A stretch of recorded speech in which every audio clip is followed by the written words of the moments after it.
ಗಿರೀಶ್ ಚಂದ್ರ ಘೋಷ್ ಭಾಗ 1. ಓಂ ಗುರುರ್ ಬ್ರಹ್ಮ ಗುರುರ್ ವಿಷ್ಣು ಗುರುರ್ದೇವೋ ಮಹೇಶ್ವರಃ ಗುರುರೇವ ಪರಂ ಬ್ರಹ್ಮ ತಸ್ಮೈ ಶ್ರೀ ಗುರವೇ ನಮಃ. ಓಂ ಸ್ಥಾಪಕಾಯ ಚ ಧರ್ಮಸ್ಯ ಸರ್ವಧರ್ಮಸ್ವರೂಪಿಣೆ ಅವತಾರ ವರಿಷ್ಠಾಯ ರಾಮಕೃಷ್ಣಾಯ ತೇ ನಮಃ. ಪ್ರೀತಿಯ ಬಂಧುಗಳೇ, ಶ್ರೀರಾಮಕೃಷ್ಣರ ಗೃಹಸ್ಥ ಭಕ್ತರಲ್ಲಿ ಪ್ರಮುಖ ಪಾತ್ರವನ್ನು ವಹಿಸಿದಂತಹ ಓರ್ವ ಭಕ್ತ ಗಿರೀಶ್ ಚಂದ್ರ ಘೋಷ್. ಅವನ ಕುರಿತು ಕೆಲವು ಸಂಗತಿಗಳನ್ನು ನಾವು ಇಂದಿನಿಂದ ನೋಡೋಣ. ಭಗವಂತನಿಗೆ ಪಾಪಿಗಳು ಪುಣ್ಯಾತ್ಮರು ಎಂಬ ಭೇದ ಭಾವ ಇಲ್ಲ. ಅವನು ಪಾಪಿ ತಾಪಿಗಳನ್ನು, ಪತಿತರನ್ನು, ಅತ್ಯಾಚಾರಿಗಳನ್ನು ಅದೇ ಸಮಾನ ಪ್ರೇಮದಿಂದ ನೋಡಿಕೊಳ್ಳುತ್ತಾನೆ.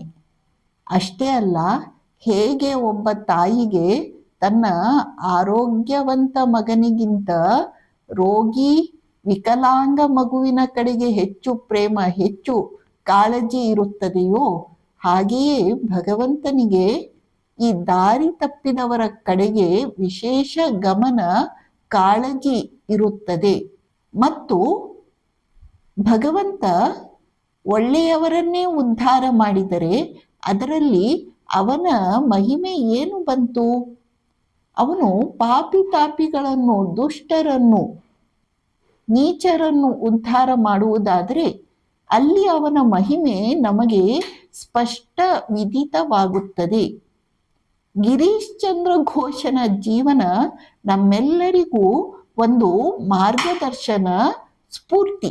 ಗಿರೀಶ್ ಚಂದ್ರ ಘೋಷನ್ನು ಕುರಿತು ಒಮ್ಮೆ ಶ್ರೀರಾಮಕೃಷ್ಣರು ಹೇಳುತ್ತಾರೆ, ಅವನು ಶ್ರದ್ಧೆಯ ಮೂರ್ತ ರೂಪ.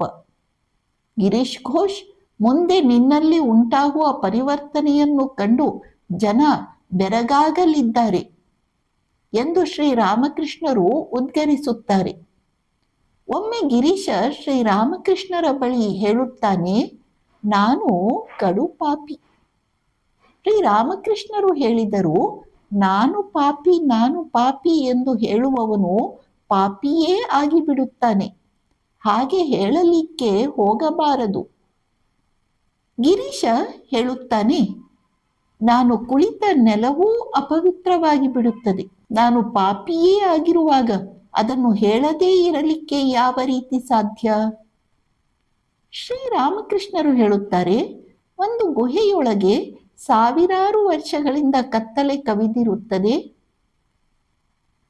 ಅಲ್ಲಿಗೆ ನಾವು ಬೆಳಕನ್ನು ತೆಗೆದುಕೊಂಡು ಹೋದಾಗ ಅದು ಒಂದೇ ಸಲ ಬೆಳಕಾಗುತ್ತದೆಯೇ, ಅಥವಾ ಕ್ರಮೇಣ ನಿಧಾನವಾಗಿ ಬೆಳಕು ಗೋಚರಿಸುತ್ತದೆ?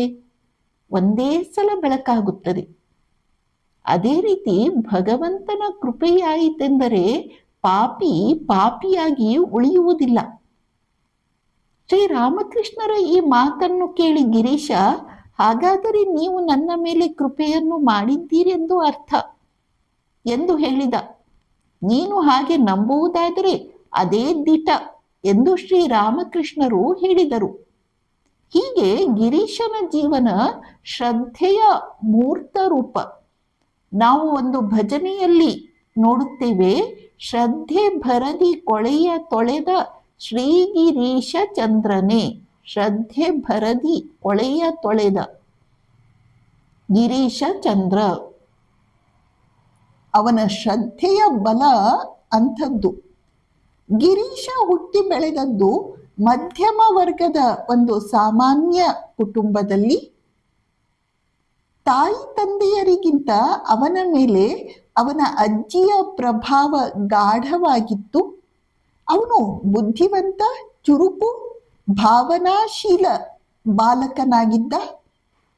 ಅಜ್ಜಿ ಪ್ರತಿದಿನ ಸಾಯಂಕಾಲ ಅವನಿಗೆ ನಮ್ಮ ಇತಿಹಾಸ ಪುರಾಣಗಳಿಂದ ವಿವಿಧ ಕಥೆಗಳನ್ನೆಲ್ಲ ಕಣ್ಣಿಗೆ ಕಟ್ಟುವಂತೆ ವಿವರಿಸಿ ಹೇಳುತ್ತಿದ್ದಳು. ಅದನ್ನು ಕೇಳುತ್ತಾ ಬಾಲಕನ ಕಲ್ಪನಾ ಲೋಕ ಗರಿಗೆದರಿ ನಿಂತಿತು. ಒಮ್ಮೆ ಅಜ್ಜಿ ಭಾಗವತದ ಪ್ರಸಿದ್ಧ ಘಟನೆಯಾದಂತಹ ಶ್ರೀಕೃಷ್ಣನನ್ನು ಅಕ್ರೂರ ಬೃಂದಾವನದಿಂದ ಮಥುರೆಗೆ ಕರೆದುಕೊಂಡು ಹೋಗುವ ದೃಶ್ಯವನ್ನು ವಿವರಿಸುತ್ತಿದ್ದಾಳೆ. ಕೃಷ್ಣ ಬೃಂದಾವನದಿಂದ ಮಥುರೆಗೆ ಹೊರಟು ನಿಂತಾಗ ಗೋಪ ಗೋಪಿಯರೆಲ್ಲ ಅವನನ್ನು ಹೋಗಬೇಡ ಎಂದು ಗೋಗರೆಯುತ್ತಾರೆ. ಕೆಲವರು ರಥದ ಚಕ್ರವನ್ನು ಹಿಡಿದುಕೊಳ್ಳುತ್ತಾರೆ, ಒಬ್ಬರು ಕುದುರೆಯ ಲಗಾಮನ್ನು ಹಿಡಿದುಕೊಂಡರು. ಎಲ್ಲರೂ ಕಂಬನಿಗರೆದು ಕೃಷ್ಣನಿಗೆ ಹೋಗಬೇಡ ಹೋಗಬೇಡ ಎಂದು ಗೋಗರೆಯುತ್ತಿದ್ದಾರೆ. ಆದರೆ ಅಕ್ರೂರ ಮಾತ್ರ ಶ್ರೀಕೃಷ್ಣನನ್ನು ಮಥುರೆಗೆ ಕರೆದುಕೊಂಡು ಹೋಗಿಯೇ ಬಿಟ್ಟ. ಈ ದೃಶ್ಯ ಬಾಲಕ ಗಿರೀಶನ ಮನಸ್ಸನ್ನು ಅದೆಷ್ಟು ಕಲಕಿ ಬಿಟ್ಟಿತು ಎಂದರೆ, ಅವನು ತನ್ನ ಅಜ್ಜಿಯನ್ನು ಕೇಳುತ್ತಾನೆ, ಕೃಷ್ಣ ಮತ್ತೆ ಬೃಂದಾವನಕ್ಕೆ ಮರಳಿ ಬಂದನೋ ಇಲ್ಲವೋ? ಅಜ್ಜಿ ಇಲ್ಲ ಎಂದು ಹೇಳಿದಳು. ಬಾಲಕ 3 ಸಲ ಇದೇ ಪ್ರಶ್ನೆಯನ್ನು ಕೇಳಿದ. ಅಜ್ಜಿ 3 ಸಲ ಇಲ್ಲ ಎಂದು ಹೇಳಿದಾಗ ಬಾಲಕ ಗಟ್ಟಿಯಾಗಿ ಅತ್ತು ಹೋಗಿಬಿಡುತ್ತಾನೆ. ಮತ್ತೆ ಅವನು ಕೆಲವು ದಿನ ಕಥೆಗಳನ್ನು ಕೇಳಲಿಕ್ಕೆ ಬರುವುದೇ ಇಲ್ಲ. ಆ ದೃಶ್ಯ ಅವನ ಮನಸ್ಸಿನ ಮೇಲೆ ಅಷ್ಟು ಗಾಢ ಪ್ರಭಾವವನ್ನು ಬೀರಿಬಿಟ್ಟಿತ್ತು. ಗಿರೀಶ ತನ್ನ ಹದಿಹರಿಯದಲ್ಲಿಯೇ ತಾಯಿ ತಂದೆ ಇಬ್ಬರನ್ನೂ ಕಳೆದುಕೊಳ್ಳುತ್ತಾನೆ. ವಿದ್ಯಾಭ್ಯಾಸ ಮುಗಿದ ಮೇಲೆ ಅವನು ಒಂದಿಲ್ಲೊಂದು ಉದ್ಯೋಗದಲ್ಲಿ ತನ್ನನ್ನು ತೊಡಗಿಸಿಕೊಳ್ಳುವ ಪ್ರಯತ್ನವನ್ನು ಮಾಡುತ್ತಾನೆ. ವಿವಾಹ ಆಯಿತು. ಅವನು ತನ್ನ ಪತ್ನಿಯನ್ನು ಕಳೆದುಕೊಳ್ಳುತ್ತಾನೆ. ಇನ್ನೊಂದು ಮದುವೆಯನ್ನು ಆಗುತ್ತಾನೆ. ಈಗ ಅವನೇ ರುಗ್ಣಶಯ್ಯೆಯಲ್ಲಿ ಮಲಗಿಬಿಟ್ಟಿದ್ದಾನೆ. ಅವನಿಗೆ ಕಾಲರಾ ಬಂದಿರುತ್ತದೆ. ಅವನು ಅರೆ ಪ್ರಜ್ಞಾವಸ್ಥೆಯಲ್ಲಿ ಇರುತ್ತಾನೆ. ವೈದ್ಯರೆಲ್ಲ ಕೈ ಚೆಲ್ಲಿ ಆಯಿತು. ಇನ್ನು ಅವನು ಬದುಕುವುದಿಲ್ಲ ಎಂದು ಗೊತ್ತಾಯಿತು. ಸುತ್ತ ಬಂಧುಗಳೆಲ್ಲರೂ ನಿಂತಿದ್ದಾರೆ. ಗಿರೀಶ ಅರೆ ಪ್ರಜ್ಞಾವಸ್ಥೆಯಲ್ಲಿ ಮಲಗಿದ್ದಾನೆ. ಎಲ್ಲ ಬಂಧುಗಳು ಕಣ್ಣೀರು ಹಾಕುತ್ತಿದ್ದಾರೆ. ಆಗ ಗಿರೀಶನಿಗೆ ಒಂದು ದಿವ್ಯ ದರ್ಶನವಾಗುತ್ತದೆ. ಓರ್ವ ಕೆಂಪು ಅಂಚಿನ ಬಿಳಿ ಸೀರೆಯನ್ನು ಉಟ್ಟುಕೊಂಡಿದ್ದಂತಹ ಮಾನವಿ, ಅತ್ಯಂತ ತೇಜಸ್ವಿಯಾದ ಮಾನವಿ, ಅವನ ಹತ್ತಿರ ಬಂದು ಕುಳಿತುಕೊಳ್ಳುತ್ತಾಳೆ. ಅವಳು ಅತ್ಯಂತ ವಾತ್ಸಲ್ಯದಿಂದ, ಇಗೋ ಇದು ಜಗನ್ನಾಥನ ಮಹಾಪ್ರಸಾದ, ಇದನ್ನು ಸೇವಿಸು, ನಿನ್ನ ಆರೋಗ್ಯ ಚೇತರಿಸಿಕೊಳ್ಳುತ್ತದೆ ಎಂದು ಹೇಳುತ್ತಾಳೆ. ಗಿರೀಶನಿಗೆ ಆ ದರ್ಶನ ಎಷ್ಟು ಸ್ಪಷ್ಟವಾಗಿತ್ತು ಎಂದರೆ, ಆ ಮುಖ ಅವನ ಮನಸ್ಸಿನ ಮೇಲೆ ಅಚ್ಚೊತ್ತಿ ಬಿಡುತ್ತದೆ. ಅವನು ತಿಂದಂತಹ ಆ ಮಹಾಪ್ರಸಾದದ ರುಚಿ ಅವನ ಬಾಯಲ್ಲಿ ಇನ್ನೂ ಇರುತ್ತದೆ. ಅಂದಿನಿಂದ ಅವನು ಶೀಘ್ರವಾಗಿ ಚೇತರಿಸಿಕೊಳ್ಳಲಾರಂಭಿಸಿದ. ಅವನು ಬದುಕಿ ಉಳಿದ.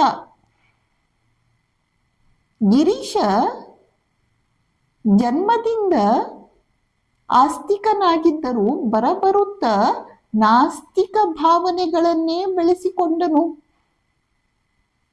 ಈಗ ಭಗವಂತನ ಕೃಪೆಯಿಂದ ಅವನ ಪ್ರಾಣ ಉಳಿಯಿತು. ಆದರೆ ಅವನು ಭಗವಂತನನ್ನು ನಂಬುತ್ತಿಲ್ಲ. ಅವನ ಜೀವನದಲ್ಲಿ ಒದಗಿ ಬಂದಂತಹ ಅವಘಡಗಳು, ಅಪಘಾತಗಳು, ರೋಗಗಳು, ಸಹಿಸಲಸದಳವಾದಂತಹ ದುಃಖಗಳು, ಸಾವುಗಳು, ಇವೆಲ್ಲವುಗಳು ಅವನು ಭಗವಂತನನ್ನು ನಂಬುವಂತೆ ಒತ್ತಾಯಿಸುತ್ತಲಿವೆ. ಅವನು ಮನಸ್ಸಿನಲ್ಲೇ ಪ್ರಶ್ನಿಸಿಕೊಳ್ಳುತ್ತಿದ್ದಾನೆ, ದೇವರಿದ್ದಾನೇನು? ಇಂತಹ ಸಂದರ್ಭದಲ್ಲಿ ನಾವು ಪ್ರಾರ್ಥನೆಯನ್ನು ಮಾಡಿದರೆ ಅವನು ಕೇಳಿಸಿಕೊಳ್ಳುತ್ತಾನೇನು? ಅವನ ಮನಸ್ಸು ಎಂಥ ಒಂದು ಗೊಂದಲದ ಸ್ಥಿತಿಯಲ್ಲಿ ಆ ದಿನಗಳಲ್ಲಿ ಸಿಕ್ಕಿಬಿದ್ದಿತ್ತು ಎಂದರೆ, ಅವನೇ ಬರೆಯುವಂತೆ ಒಬ್ಬ ಮನುಷ್ಯನಿಗೆ ಕಣ್ಣಿಗೆ ಪಟ್ಟಿ ಕಟ್ಟಿ ಕಗ್ಗತ್ತಲ ಕೋಣೆಯಲ್ಲಿ ಅನ್ನ ನೀರು ಇಲ್ಲದೆ ಕೂಡಿ ಹಾಕಿದರೆ ಯಾವ ರೀತಿ ಅವನಿಗೆ ಆಗುತ್ತದೆಯೋ ಆ ಬಗೆಯ ಮನಸ್ಥಿತಿಯಲ್ಲಿ ಗಿರೀಶ ತೊಳಲಾಡಲಾರಂಭಿಸಿದ. ಅವನ ಶ್ರದ್ಧೆ ಮತ್ತು ನಾಸ್ತಿಕತೆಗಳ ನಡುವೆ ಭಯಂಕರ ಘರ್ಷಣೆ ಉಂಟಾಯಿತು. ಇದೇ ಸಂದರ್ಭದಲ್ಲಿ ಅವನಿಗೆ ಶ್ರೀರಾಮಕೃಷ್ಣರ ಸಂಪರ್ಕ ಲಾಭ ಲಭಿಸುತ್ತದೆ. ಓಂ ಶಾಂತಿ ಶಾಂತಿ ಶಾಂತಿ. ಹರಿ ಓಂ ತತ್ಸತ್. ಶ್ರೀರಾಮಕೃಷ್ಣಾರ್ಪಣಮಸ್ತು.